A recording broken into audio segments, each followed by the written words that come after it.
So, good morning, class. Myself Ashutosh, and you are watching my YouTube channel. So, last class में हम लोग पढ़े थे liberty. आज ये लिबर्टी का सेकंड लेक्चर है। आज हम जानने की कोशिश करेंगे लिबर्टी और अथॉरिटी क्या होती है, लिबर्टी क्या होती है। आज हम लोग ये जानने का प्रयास करेंगे।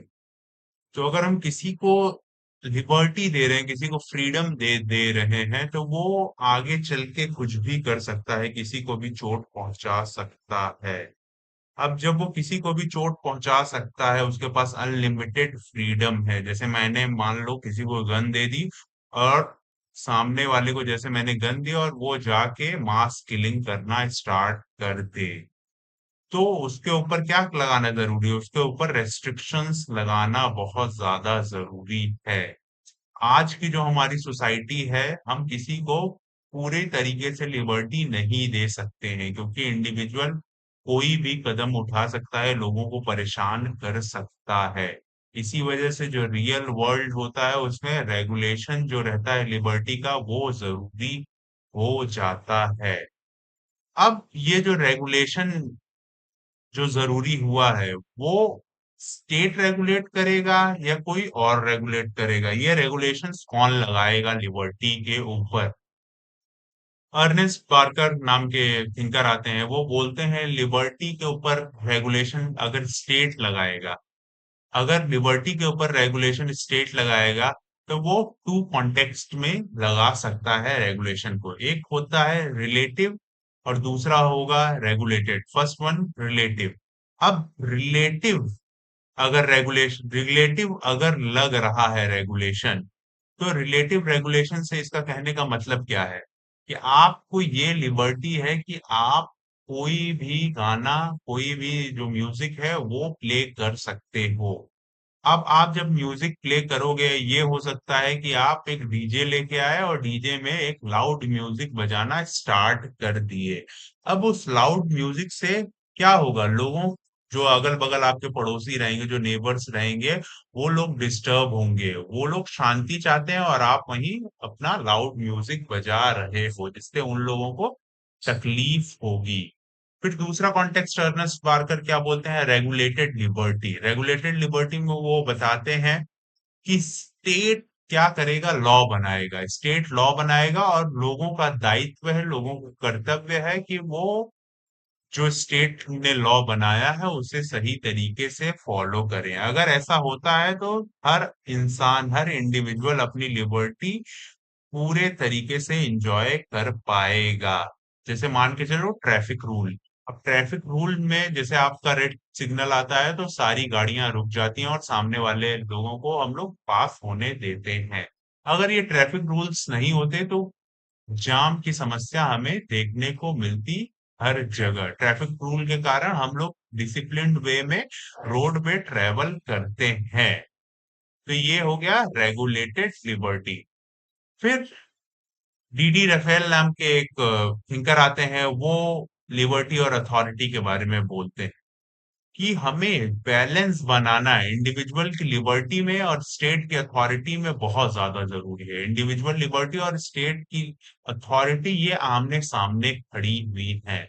अब इससे मेरा कहने का क्या मतलब है? स्टेट कुछ भी बोल सकता है आपको करने से, स्टेट आपको कुछ भी बोल सकता है करने से, कोई भी आपकी लिबर्टी स्टेट कर्टेल कर सकता है। तो स्टेट के अथॉरिटी को भी डिसाइड करना बहुत ज्यादा आज के जमाने में जरूरी हो गया है। तो लिमिटेशंस हमें स्टेट की अथॉरिटी के ऊपर लगानी पड़ेगी, तभी वो अथॉरिटी मीनिंगफुल मानी जाएगी, तभी लोग उसे सही तरीके से फॉलो करेंगे।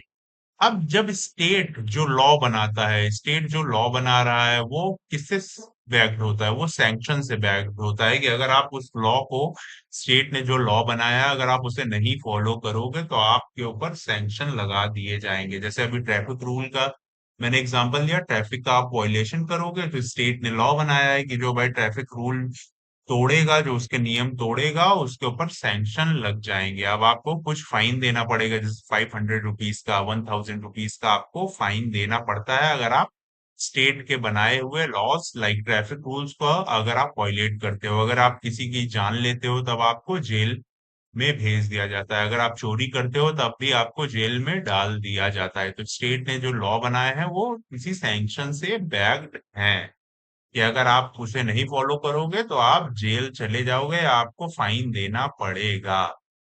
अब स्टेट भी क्या यूज करता है, स्टेट फोर्स यूज करता है। अगर जैसे मान के चलो जब अथॉरिटेटिव स्टेट हो जाएगा तब स्टेट कोई भी लॉ बनाएगा और हमें वो फॉलो करना पड़ेगा। अगर हम वो नहीं फॉलो करते हैं तो स्टेट हमारे खिलाफ फोर्स यूज करेगा। अब जब हमारे खिलाफ ये फोर्स यूज करेगा, मान लो स्टेट का लॉ क्या है, वाइड है, मतलब स्टेट का लॉ एकदम खराब है, लोगों की फ्रीडम, लोगों की लिबर्टी छीन रहा है, लेकिन स्टेट ने लॉ बनाया है कि आपको ये काम करना है, तो हमें कंपल्शन में, हमें फोर्स, हमें स्टेट फोर्स करेगा, नहीं आपको ये काम करना है, तब हमको स्टेट के आगे सरेंडर होना पड़ेगा। मतलब हम उसे विलफुली नहीं मान रहे हैं, हम अपनी आप से उस लॉ को नहीं फॉलो कर रहे हैं, हमारे ऊपर फोर्स लगा रहा है स्टेट कि अगर आप नहीं फॉलो करोगे तो आप जेल चले जाओगे। ये हमें अधिकतर, ज्यादातर अथॉरिटेटिव स्टेट में देखने को मिलता है। जबकि लॉ, स्टेट अगर लॉ बना रहा है तो उसे कैसा लॉ बनाना चाहिए कि लोग उसे स्वयं फॉलो करें, कोई स्टेट को फोर्स का यूज न करना पड़े, लोग उसे अपने आप फॉलो करें, तभी वो स्टेट क्या कहलाएगा, लेजिटिमेट, लेजिटिमाइट स्टेट तभी वो कहलाएगा।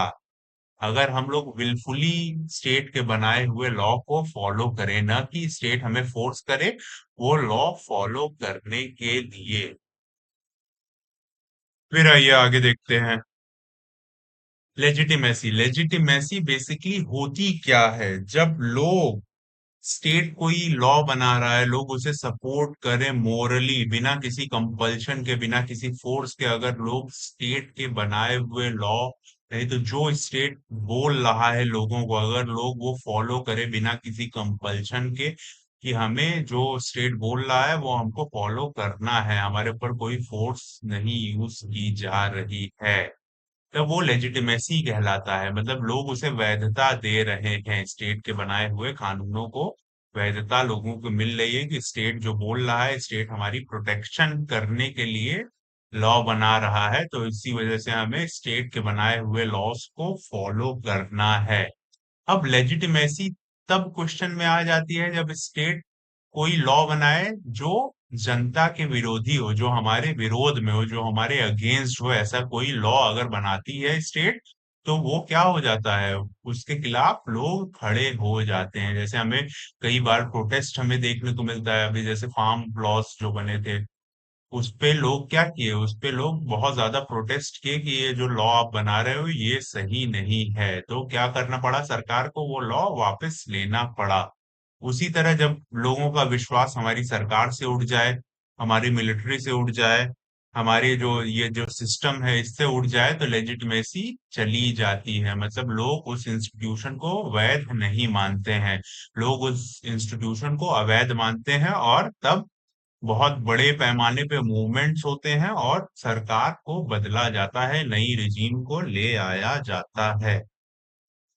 फिर आइए आगे देखते हैं, लिबर्टी और लाइसेंस। बेसिकली हम लोग अब समझते हैं, तो लिबर्टी बेसिकली, आप, मैंने ने फर्स्ट लेक्चर में भी बताया था और अभी भी मैं बता रहा हूँ कि एक जो मैन की लिबर्टी होती है, अगर वो एकदम एक्सट्रीम लेवल पे चली जाए, मतलब मैंने आपको स्वतंत्रता दे दी कि आपको कुछ भी कर सकते हो, तो वो कुछ भी कर सकते हो को आप किसी भी तरीके से इंटरप्रेट कर सकते हो। अब जैसे एक व्यक्ति के पास स्वतंत्रता है कि वो कुछ भी कर सकता है, लिबर्टी है कि वो कुछ भी कर सकता है। अब आप गए और दूसरों के घर से सामान चोरी करना स्टार्ट कर दिए, तो आप तो अपनी फुल लिबर्टी को यूज कर रहे हो, लेकिन आप दूसरे की लिबर्टी को क्या किया, कर्टेल कर दिए, आपने लोगों का सामान चोरी करना स्टार्ट कर दिया।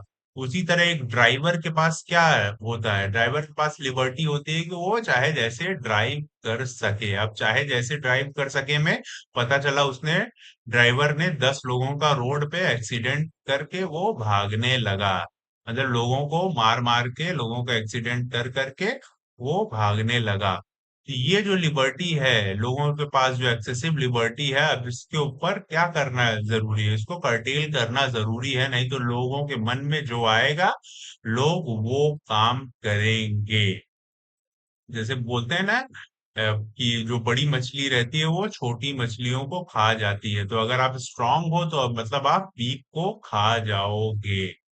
तो इसी वजह से फ्रीडम को रेगुलेट करना बहुत ज्यादा जरूरी है। किस वजह से जरूरी है? क्योंकि आप दूसरों की फ्रीडम को डिस्ट्रॉय ना कर सको। तो इसी वजह से इन रियल सेंस मेंटेन करना बहुत जरूरी है लिबर्टी और अथॉरिटी को। स्टेट की लिबर्टी और अथॉरिटी को, इंडिविजुअल की लिबर्टी को मेंटेन करना, बैलेंस करना बहुत ज्यादा जरूरी है। अगर ये बैलेंस नहीं की गई, स्टेट की लिबर्टी एंड अथॉरिटी, तब ये क्या, किसका रूप ले लेगी? टायरेनी का। टायरेनी में बेसिकली जो स्टेट कहेगा वो आपको मानना पड़ेगा। अब हम देखते हैं dimensions of liberty. Dimensions of liberty में फर्स्ट डायमेंशन हम लोग देख रहे हैं सिविल लिबर्टी का। अब ये सिविल लिबर्टी क्या बोलती है? सिविल लिबर्टी को बारकर बोलते हैं कि ये लिबर्टी है मैन की, कि मैन कोई भी काम कर सकता है अपनी इंडिविजुअल कैपेसिटी में। मतलब मैं स्वतंत्र हूँ कुछ भी, कोई भी काम करने के लिए। अब मेरी स्वतंत्रता कहाँ तक है? जब तक मैं दूसरों की लिबर्टी को नहीं कर्टेल कर रहा हूँ। मतलब मैं फ्री हूँ, मैं कोई भी काम कर सकता हूँ, लेकिन अगर मैंने कोई गलत काम किया तो स्टेट मुझे रोक सकता है। यही है सिविल लिबर्टी। अब सिविल लिबर्टी में भी तीन डायमेंशन आते हैं। फिजिकल फ्रीडम आती है। फिजिकल फ्रीडम में क्या बोल रहा है? Freedom from threat, health and movement of body. मतलब आप कहीं पे भी जा सकते हो, जो आपकी हेल्थ है वो नहीं खराब होनी चाहिए, आपको कोई धमकी नहीं दे सकता। अब हेल्थ की बात, मतलब स्टेट का ये काम हो गया कि लोगों को अच्छी एयर मिलना। लोगों की अगर हेल्थ खराब होगी तो स्टेट का ये काम है कि लोगों को फ्री में क्या मिल सके? फ्री में चिकित्सा मिल सके वो गवर्नमेंट हॉस्पिटल में वो जाके अपना इलाज करा सके। आप फ्री हो कहीं पे भी मूव करने के लिए। जैसे उत्तर प्रदेश से दिल्ली जा सकते हो, दिल्ली से आसाम जा सकते हो, आसाम से नागालैंड जा सकते हो। ये हो गई फिजिकल फ्रीडम सिविल लिबर्टी में। फिर वो दूसरी फ्रीडम को बोलता है इंटेलेक्चुअल फ्रीडम। इंटेलेक्चुअल फ्रीडम में ये बात करता है कि आप कोई भी चीज फ्रीली एक्सप्रेस कर सकते हो। मेरे मन में जो आ रहा है मैं वो बोल सकता हूँ। मुझे जिसके ऊपर विश्वास है, मुझे जिसकी पूजा करनी है, मैं पूजा कर सकता हूँ। जो मुझे धर्म पसंद है, मैं वो धर्म अपना सकता हूँ, अनटिल अनलेस मैं किसी के धर्म के बारे में बुरा ना बोलूं। फिर वो थर्ड फ्रीडम के बारे में बात करते हैं, जिसको वो बोलते हैं प्रैक्टिकल फ्रीडम। प्रैक्टिकल फ्रीडम में वो बोलते हैं कि इंडिविजुअल फ्री है कोई भी कॉन्ट्रैक्ट में पार्ट लेने के लिए, मतलब म्यूचुअल ऑब्लिगेशन में पार्ट लेने के लिए वो एकदम फ्री है। अब जो म्यूचुअल ऑब्लिगेशन होगा, जैसे मान लो दो दोस्त हैं और वो उन दोनों का मन है कि वो दोनों कोई एक नया स्टार्टअप करें। अब जो दोनों इंडिविजुअल हैं वो फ्री हैं कॉन्ट्रैक्ट में आने के लिए, ताकि उन लोग का क्या हो, म्यूचुअल बेनिफिट हो। वो लोग अपना अच्छा बुरा समझ रहे हैं, उन लोग के पास पैसे हैं, तो वो लोग अपना आ सकते हैं किसी भी कॉन्ट्रैक्ट में। तो ये था आपका प्रैक्टिकल फ्रीडम। अब सेकंड जो डायमेंशन है वो क्या बात करता है? पॉलिटिकल लिबर्टी का। पॉलिटिकल लिबर्टी क्या होती है? मैन एंजॉय करता है सिविल लिबर्टी। इंडिविजुअल पर्सन क्या एंजॉय कर रहा है? सिविल लिबर्टी, मतलब फ्रीडम ऑफ थॉट, वो कुछ भी बोल सकता है, कुछ भी सोच सकता है। फ्रीडम ऑफ कॉन्ट्रैक्ट, वो किसी भी कॉन्ट्रैक्ट में आ सकता है। उसे मतलब वो कहीं पे भी मूव कर सकता है। ये उसकी इंडिविजुअल कैपेसिटी में वो उसकी सिविल लिबर्टीज हो गई। वहीं पॉलिटिकल लिबर्टीज जब हम बात करते हैं तो वो सिटीजन के कॉन्टेक्स्ट में करेंगे, कि आप एक समाज के, आप एक देश के नागरिक हो। उस नागरिकता के आधार पे आपको कौन सी लिबर्टी मिली है, वही कहलाती है पॉलिटिकल लिबर्टी। पॉलिटिकल लिबर्टी के बहुत बड़े विचारक रहे हैं विलियम ब्लैकस्टोन। विलियम ब्लैकस्टोन क्या बताते हैं पॉलिटिकल लिबर्टी को? पॉलिटिकल लिबर्टी को वो बोलते हैं कि आप गवर्नमेंट की पावर को कर्ब कर सकते हो, मतलब आप गवर्नमेंट की पावर को रोक सकते हो, उस पे लिमिटेशंस लगा सकते हो, उसे छीन सकते हो। अब ये कैसे आप छीन सकते हो? आप हो जनता, मॉडर्न डेमोक्रेसी में क्या होता है, लोग सरकार अपनी चुनते हैं, मतलब आप वोट देते हो, आप अपने सांसद विधायकों को चुनते हो। अगर वो सांसद विधायक सही से काम नहीं कर रहे हैं तो आप नेक्स्ट इलेक्शन में उन्हें वहां तक भेजोगे भी नहीं, उन्हें पार्लियामेंट जब भेजोगे नहीं तो वो अपनी सरकार नहीं बना पाएंगे, वो पावरफुल पोजीशन पे नहीं आ पाएंगे। तो पॉलिटिकल लिबर्टी क्या है कि आप अपनी सरकार चुन रहे हो, आपको जो चीज नहीं पसंद है आप उसका विरोध कर रहे हो, तो सरकार उस चीजों को वापस ले रही है। आप कंट्रोल कर रहे हो गवर्नमेंट, मतलब जनता जो कंट्रोल कर रही है वो गवर्नमेंट कर मतलब जनता गवर्नमेंट को कंट्रोल कर रही है। गवर्नमेंट अगर कोई भी चीज गलत कर रही है तो जनता हमेशा खड़ी है, जनता उसे नेक्स्ट इलेक्शन में नहीं जिताएगी। फिर ये क्या बोल रहा है, पॉलिटिकल लिबर्टी बेसिकली क्या है, आप ही रिप्रेजेंट कर रहे हो, आप जिसको चाह रहे हो उसको आप भेज रहे हो, तो जिसको आप भेज रहे हो वो आपके लिए डिसीजन बना रहा है। जैसे आप अपने एमपीज चुनते हो ना, मेंबर ऑफ पार्लियामेंट चुनते हो, वो जाते हैं संसद में, पार्लियामेंट में जब जाएंगे तो वो आप लोगों के लिए कानून बनाते हैं। तो आपका रिप्रेजेंटेशन आपके सांसद पार्लियामेंट में कर रहे हैं। अगर आपको उनकी कोई भी बात बुरी लगती है या वो सही लॉ नहीं बनाते हैं तो आप उन्हें वापस बुला लेते हो, नेक्स्ट इलेक्शन में आप उन्हें हरा देते हो, आप दूसरे किसी इंसान को चुनते हो। तो ये हो गई आपकी पॉलिटिकल लिबर्टी। अब इकोनॉमिक लिबर्टी थर्ड डायमेंशन क्या बोलता है, इकोनॉमिक लिबर्टी में जो कोई भी मैन हो गया वो बेसिकली एंगेज होता है गेनफुल ऑक्यूपेशन या सर्विसेज में। अब जैसे मैं हूं, मैं पढ़ा रहा हूं, अब मैं जो आप लोगों को पढ़ा रहा हूं, आप कुछ फीस मुझे दे रहे हो, तो मैं मेरा क्या हो रहा, मेरा प्रॉफिट हो रहा, मेरा फायदा हो रहा, और मैं आपको सर्विस प्रोवाइड करा पा रहा हूं। तो ये मेरी इकोनॉमिक लिबर्टी है कि मैं जो काम चाहूं वो काम मैं कर सकता हूं, मेरे ऊपर कोई रेस्ट्रिक्शंस नहीं लगे हुए हैं। अब ये जो इकोनॉमिक लिबर्टी है इसे टू कॉन्टेक्स्ट में देखा जा सकता है कि कोई इंसान है वो अपना प्रॉफिट मैक्सिमाइज करने के लिए कुछ भी कर सकता है। प्रॉफिट मैक्सिमाइजेशन में जैसे मान के चलो कि मुझे दो लेबर्स की आवश्यकता है कोई भी काम कराने के लिए, मैं एक ही लेबर को हायर कर रहा हूँ, उसी से मैं दिन रात काम करवा रहा हूँ। तो मेरा क्या होगा, मेरा प्रॉफिट इंक्रीज होगा। मुझे दो लेबर की आवश्यकता थी लेकिन मैंने एक ही लेबर अपने काम करने के लिए लगाया, अब मेरे पास एक लेबर का पैसा मेरे पास पूरा बच रहा है। तो ये इकोनॉमिक लिबर्टी इस कॉन्टेक्स्ट में भी देखी जा सकती है कि इंडिविजुअल अपना प्रॉफिट देख रहा है। फिर दूसरे किस कॉन्टेक्स्ट में देखी जा सकती है इकोनॉमिक लिबर्टी, रीजनेबलनेस में। जैसे आप कोई सामान लेने जाते हो, आप बोलते हो कि ये सामान तो बहुत ज्यादा महंगा है, आप जीन्स लेने गए, आप बोले ये तो आप 1,000 रुपए में जीन्स ये बेच रहे हो, ये तो 500 रुपए में मार्केट में मिल रही है। क्या आप वो चीज खरीद पा रहे हो कि नहीं खरीद पा रहे हो, चीजें महंगी हैं कि सस्ती हैं, आप ये बोलने की स्वतंत्रता है आपके पास। तो दो कॉन्टेक्स्ट में लिबर्टी को देखा जा सकता है, प्रॉफिट के कॉन्टेक्स्ट में और रीजनेबलनेस के कॉन्टेक्स्ट में। अब जब इकोनॉमिक स्फेयर की बात हो रही है तो इकोनॉमिक स्फेयर में सबसे बड़ा टकराव हमें देखने को मिलता है नेगेटिव एंड पॉजिटिव लिबर्टी में। नेगेटिव लिबर्टी में ये बोला जाता है कि स्टेट का इंटरफेरेंस नहीं होना चाहिए, वहीं पॉजिटिव लिबर्टी स्टेट का इंटरफेरेंस पॉजिटिव लिबर्टी में हमें देखने को मिलता है। और पॉजिटिव लिबर्टी का हमें अगर इंटरफेरेंस देखने को मिल रहा है तो वो केवल और केवल वेलफेयर स्टेट के लिए देखने को मिलता है। नेगेटिव लिबर्टी का सबसे बड़ा ड्रॉप बैक यही है कि जब आप एकदम फ्री रहते हो, स्टेट का जब मिनिमल इंटरफेरेंस रहता है, तब स्टेट जो इंडिविजुअल रहता है वो कुछ भी कर सकता है, वो लोगों की फ्रीडम को कर्टेल कर सकता है, जिसे जितना पैसा मिलना चाहिए उसे नहीं मिल रहा है। तो इसी वजह से उन लोगों को, उन जो मार्जिनलाइज सेक्शन के लोग हैं, उन लोगों को प्रोटेक्ट करने के लिए पॉजिटिव लिबर्टी आ जाती है कि इन्हें भी अपना जीवन जीने का अधिकार है, इन्हें भी सही वेजेस मिलने चाहिए मार्केट के अकॉर्डिंग।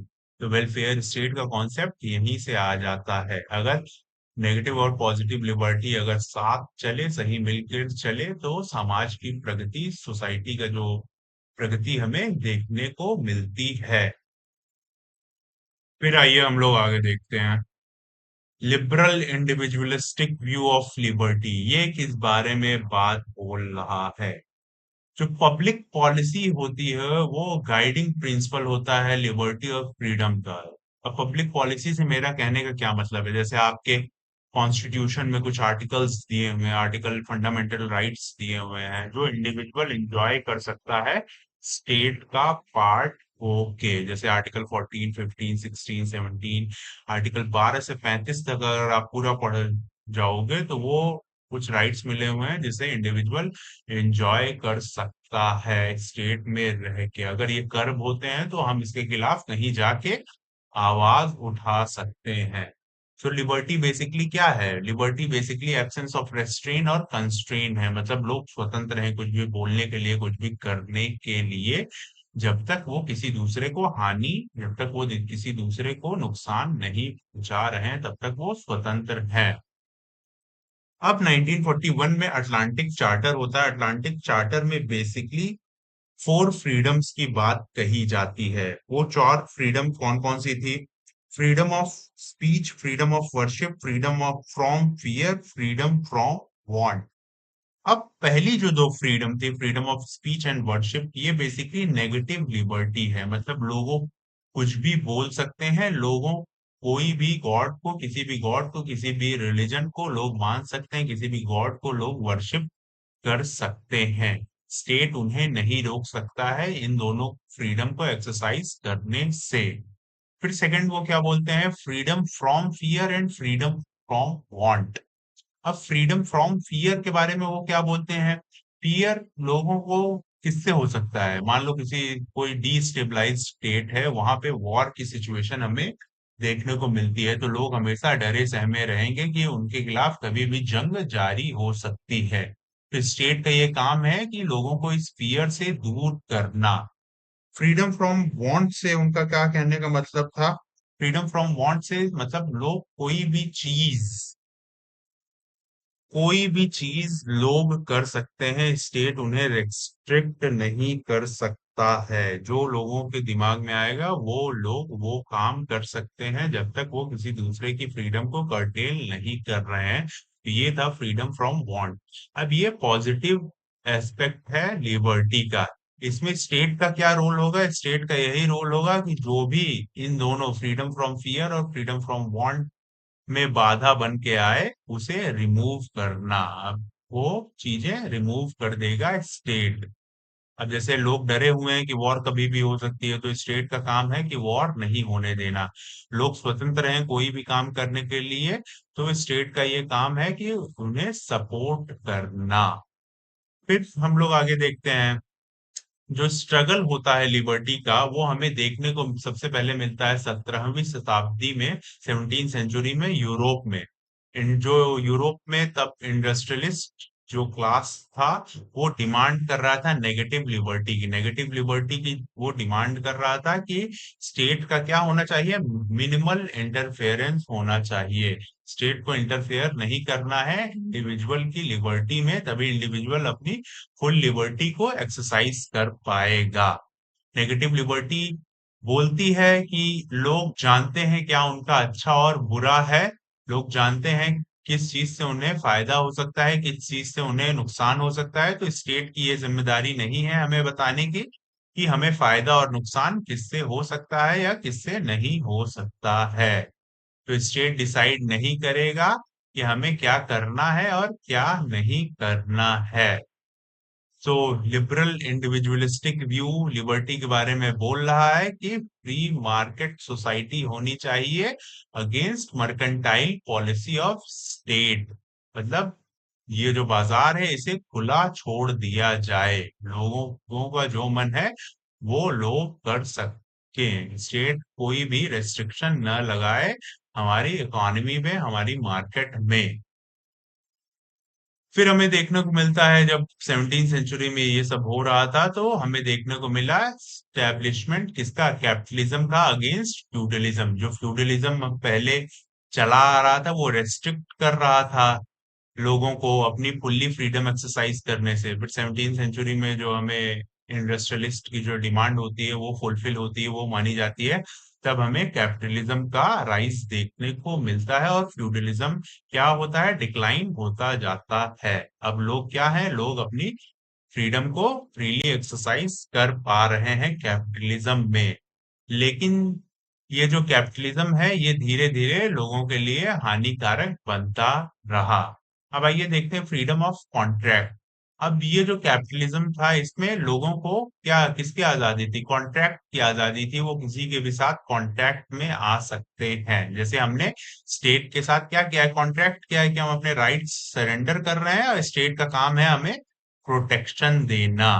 तो स्टेट हमें प्रोटेक्ट करेगा। हमने स्टेट को कुछ अपने राइट सरेंडर कर दिए, तो हमारा स्टेट के साथ क्या है? कॉन्ट्रैक्ट है। ये क्या हो गया? ये एसेंशियल हो गया लिबर्टी के लिए कि हम किसी के भी साथ कॉन्ट्रैक्ट में जा सकते हैं। अब स्टेट हमें ये नहीं बताएगा कि क्या अच्छा है और क्या बुरा है, मतलब किसके साथ हमें जाना चाहिए और किसके साथ हमें नहीं जाना चाहिए। इंडिविजुअल की क्या है? इंडिविजुअल की इसमें फ्री विल है। वो किसी के भी साथ कॉन्ट्रैक्ट कर सकता है, किसी के भी साथ कॉन्ट्रैक्ट नहीं कर सकता है। जो एडवोकेट हैं नेगेटिव लिबर्टी के, वो आप लिख सकते हो Adam Smith, Jeremy Bentham, James मिल, हेनरी सिडविक, हर्बर्ट स्पेंसर। ये सारी बात करते हैं मिनिमल स्टेट की, मतलब स्टेट का इंटरफेरेंस बहुत कम होना चाहिए लिबर्टी में, तभी जो लोग हैं वो फुल अपनी लिबर्टी को एक्सरसाइज कर पाएंगे। फिर जो ये नेगेटिव लिबर्टी हो है, ये स्टैब्लिश करती है कैपिटलिज्म को यूरोप में। कैपिटलिज्म जब यूरोप में स्टैब्लिश हो जाता है फिर 1950s में हमें देखने को मिलता है कैपिटलिज्म मिजरेबल कंडीशन ले आता है वर्कर्स के लिए। मतलब लोगों को जो वेज मिलनी चाहिए वो वेज नहीं मिलती है। लोग एक्स्ट्रा टाइम तक ओवर टाइम जब कर रहे हैं, ओवर टाइम की भी पेमेंट नहीं मिल रही है। और कैपिटलिज्म लोगों का खून चूस रहा है धीरे धीरे। मतलब जो लोगों को चीजें मिलनी चाहिए, जो प्रॉफिट मिलना चाहिए, वो लोगों को नहीं मिल पा रहा। वो एक सर्टेन क्लास को ही मिल पा रहा था। तो धीरे धीरे कैपिटलिज्म हमें एक नेगेटिव चेहरा देखने को मिलता है। और कैपिटलिज्म में हमेशा जो वर्कर्स की इनसिक्योरिटी बनी रहती है कि उनका एम्प्लॉयमेंट कभी भी छीन सकता है, कभी भी वो लोग अनएम्प्लॉयड हो सकते हैं। जब वो लोग कभी भी अनएम्प्लॉयड हो सकते हैं तो लोग डरे सहमे रहेंगे कैपिटलिज्म में। अब इसी चीज को प्रोटेक्ट करने के लिए आ जाता है पॉजिटिव लिबरलिज्म, कि लोगों के जो अधिकार लोगों से छीन रहे थे, लोगों की जो स्वतंत्रता लोगों से छीन रही थी, उसे पॉजिटिव लिबर्टी मतलब प्रोटेक्ट करेगी। तो इसके अब जो प्रोफाउंडर थे वो जेएस मिल थे। जेएस मिल ने इंट्रोड्यूस किया पॉजिटिव लिबर्टी के कॉन्सेप्ट को। अब जेएस मिल बोलते हैं जो वर्किंग क्लास का जो शेयर उन्हें मिलना चाहिए था कैपिटलिस्ट इकोनॉमी में, वो उन्हें नहीं मिल पा रहा है। जब वो उन्हें नहीं मिल पा रहा है तो पॉजिटिव लिबर्टी को आना बहुत ज्यादा जरूरी हो गया है। सो ये बेसिकली कैपिटलिस्ट इकोनॉमी को एरिया मानते हैं। इस एरिया में स्टेट का इंटरवेंशन को वो जस्टिफाई करते हैं कि अगर लोगों के अधिकार, अगर लोगों की लिबर्टी उन्हें सही से नहीं मिल पा रही है, तब पॉजिटिव लिबर्टी का आना जरूरी हो गया है। इसे वो जस्टिफाई करते हैं। वो जेएस मिल जो रहते हैं वो मैन के टू टाइप्स ऑफ एक्शन बताते हैं कि जो आदमी है, जो इंसान है, उसके दो एक्शन होते हैं। एक होते हैं सेल्फ रिगार्डिंग एक्शन, एक होते हैं अदर रिगार्डिंग एक्शन।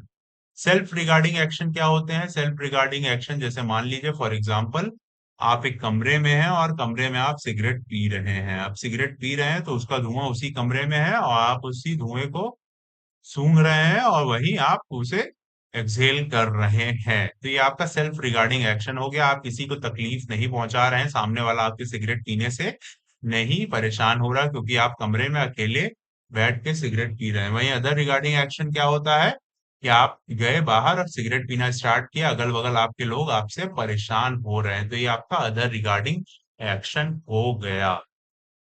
फिर ये जब स्पेयर डिसाइड कर देते हैं सेल्फ रिगार्डिंग और अदर रिगार्डिंग एक्शन का, तो ये आसान हो जाता है कि कौन से एक्शन को जो स्टेट है वो रेगुलेट कर सकता है। सेल्फ रिगार्डिंग एक्शन को रेगुलेट कर सकता है या अदर रिगार्डिंग एक्शन को रेगुलेट कर सकता है। अब इससे आसानी हो गई।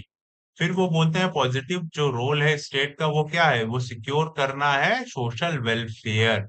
मतलब लोगों की हानि नहीं होनी चाहिए। जैसे कैपिटलिज्म में क्या हुआ, लोगों से लोगों का मतलब जो सरप्लस वैल्यू थी वो लोगों से छीन ली गई और कुछ लोग बहुत ज्यादा अमीर बनते गए और जो लेबर क्लास है वो एकदम गरीब बनता गया। तो हमें इसी चीज को प्रोटेक्ट करना है। पॉजिटिव जो लिबर्टी है वो इसी चीज को प्रोटेक्ट कर रही है।